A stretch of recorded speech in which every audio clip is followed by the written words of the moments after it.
Rusia diprediksi memiliki kekuatan 20.000 hingga 25.000 tentara yang berusaha menyerbu kota Chasiv Yar di Ukraina Timur dan desa-desa sekitarnya, demikian dilansir Reuters mengutip militer Ukraina Senin, menggambarkan situasi di daerah tersebut sebagai situasi yang sulit. Ukraina memegang kendali penuh atas Chasiv Yar, yang terletak di dataran tinggi strategis di wilayah Donetsk yang sebagian diduduki Rusia. Namun Komandan tertinggi Kiev mengatakan Rusia ingin merebut kota itu pada tanggal 9 Mei ketika memperingati Hari Kemenangan Soviet dalam Perang Dunia Kedua. Situasi di sekitar kota sulit, namun situasinya dapat dikendalikan. Para pembela kami menerima penguatan dan menstabilkan garis pertahanan, kata Nazar Voloshin, juru bicara Komando Militer Timur. Ada sekitar 20.000 hingga 25.000 prajurit Rusia yang mencoba menyerbu Chasiv Yar dan pinggiran pemukiman di dekatnya, katanya dalam komentar yang disiarkan televisi di lembaga penyiaran publik Suspilny. Penguasaan Chasiv Yar akan membawa Rusia lebih dekat ke dua kota penting yang strategis di bawah kendali Ukraina, Kramatorsk dan Sloviansk. Rusia telah bergerak maju, namun bantuan militer Amerika Serikat yang telah lama tertunda diperkirakan akan mencapai Ukraina untuk mengatasi kekurangan amunisi dalam hitungan hari setelah persetujuan akhir yang diharapkan pada minggu ini. Ini sulit bagi tentara kami, namun menerima bantuan yang diperlukan akan membuat situasi menjadi lebih baik, kata Presiden Volodymyr Zelensky melalui Telegram.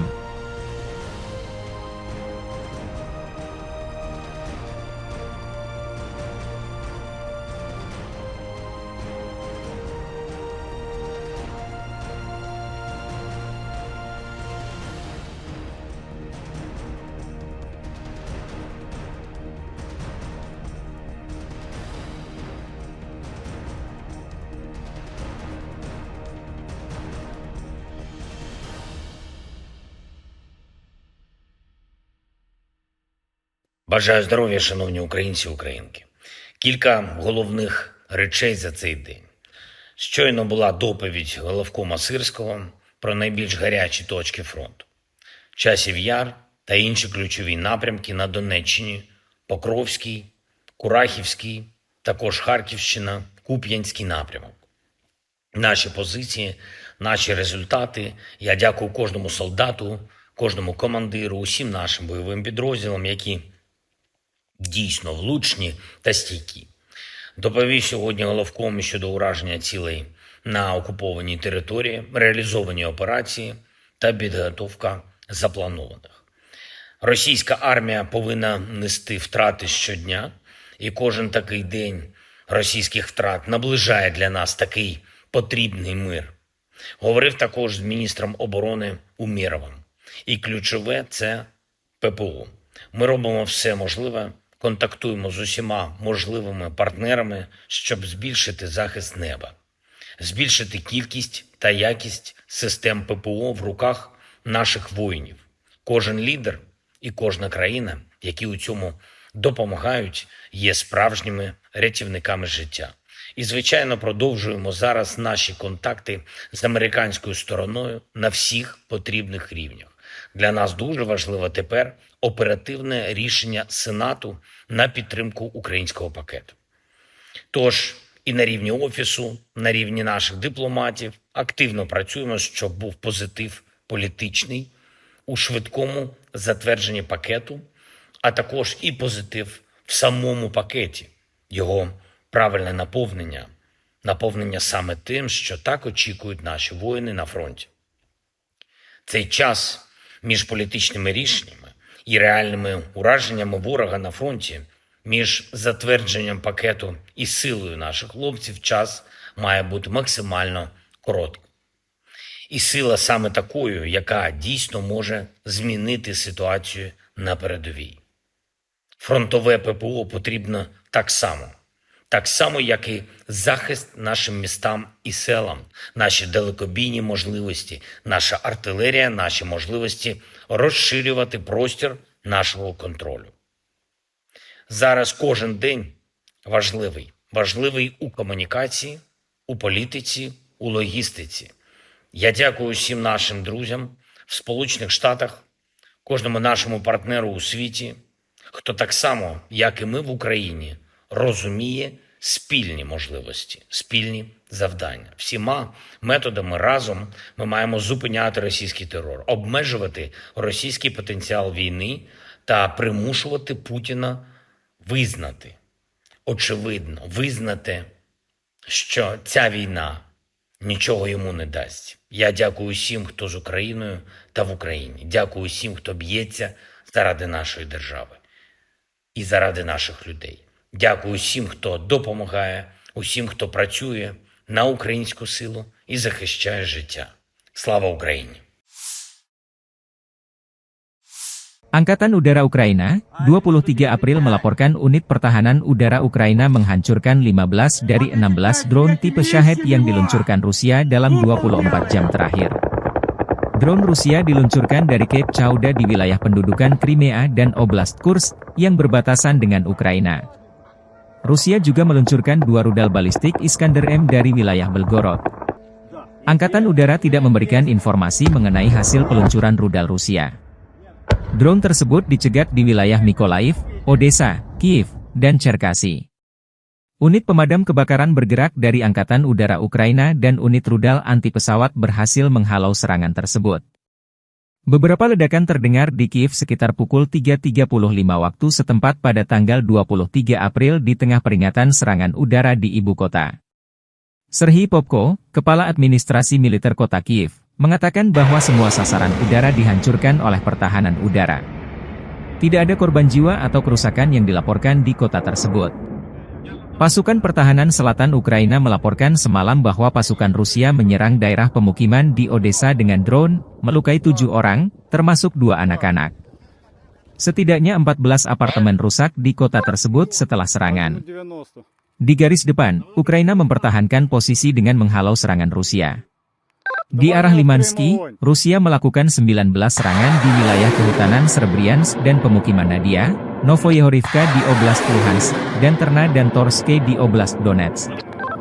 Di arah Bakhmut, Ukraina menghalau 16 serangan di wilayah pemukiman Zolotarivka, Spirne, Viimka, Chasiv Yar, Ivanivske, Klishchiivka, Andriivka di wilayah Donetsk.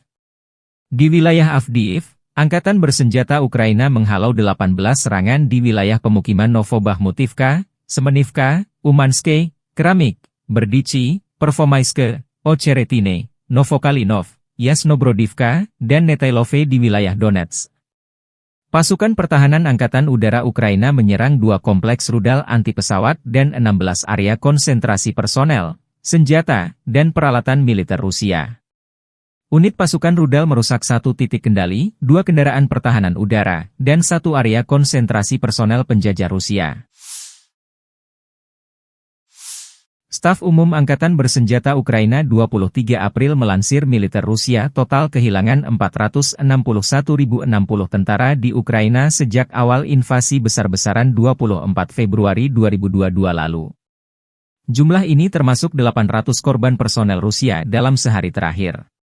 Militer Rusia juga total kehilangan 7.241 tank, 13.916 kendaraan tempur lapis baja, 15.845 kendaraan dan tangki bahan bakar, 11.765 sistem artileri, 1.046 sistem peluncuran roket ganda, 769 sistem pertahanan udara, 348 pesawat terbang, 325 helikopter, 9.407 drone, 26 kapal dan perahu, dan 1 kapal selam. Konflik Rusia-Ukraina memasuki tahun ketiga belum ada tanda-tanda perdamaian dua kubu.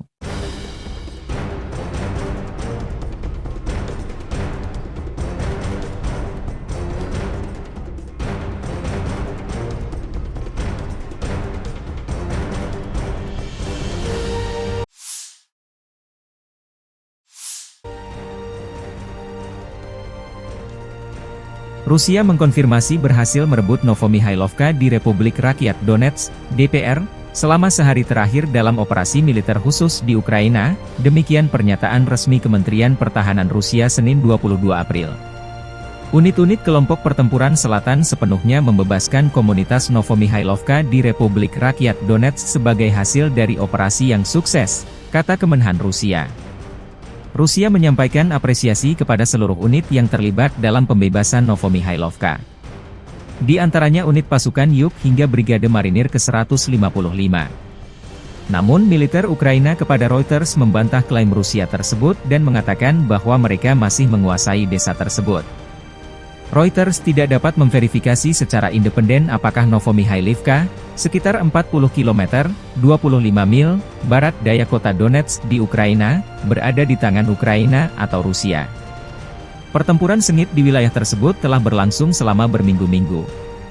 Kementerian Pertahanan Rusia mengatakan dalam sebuah pernyataan bahwa kelompok pasukan selatan telah sepenuhnya menguasai Novomikhailivka dan memperbaiki situasi taktis di sepanjang garis depan.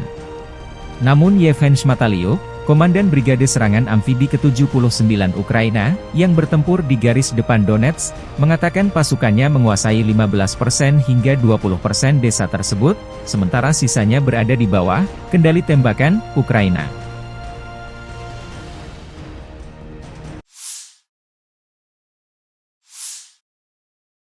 Pasukan pertahanan udara Rusia menembak jatuh 240 kendaraan udara tak berawak Ukraina selama sehari terakhir. Selama periode 24 jam terakhir, kemampuan pertahanan udara menembak jatuh 240 kendaraan udara tak berawak Ukraina, demikian dilansir Kementerian Pertahanan Rusia, 22 April.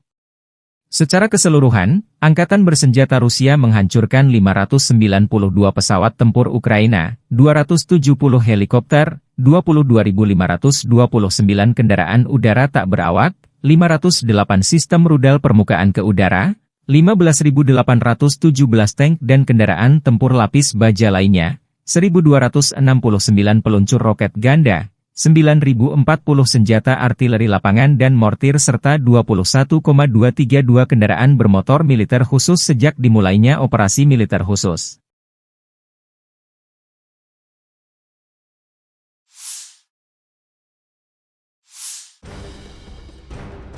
Pesawat tempur Rusia menjatuhkan bom berpemandu FAB sasarannya gudang dan markas sementara Angkatan Bersenjata Ukraina di Slobozhanske. Dalam rekaman, bom FAB mengenai sejumlah sasaran disertai asap tebal ke udara. Slobozhanske adalah pemukiman di Dnipro Rayon, Oblast Dnipropetrovsk, Ukraina. Tempat berpenduduk ini merupakan bagian dari perluasan kota Dnipro yang merupakan pinggiran utaranya. Slobozhanske menjadi tuan rumah administrasi pemukiman Slobozhanske Hromada, salah satu hromada di Ukraina. Populasi sebelum perang sebanyak 14.661 jiwa.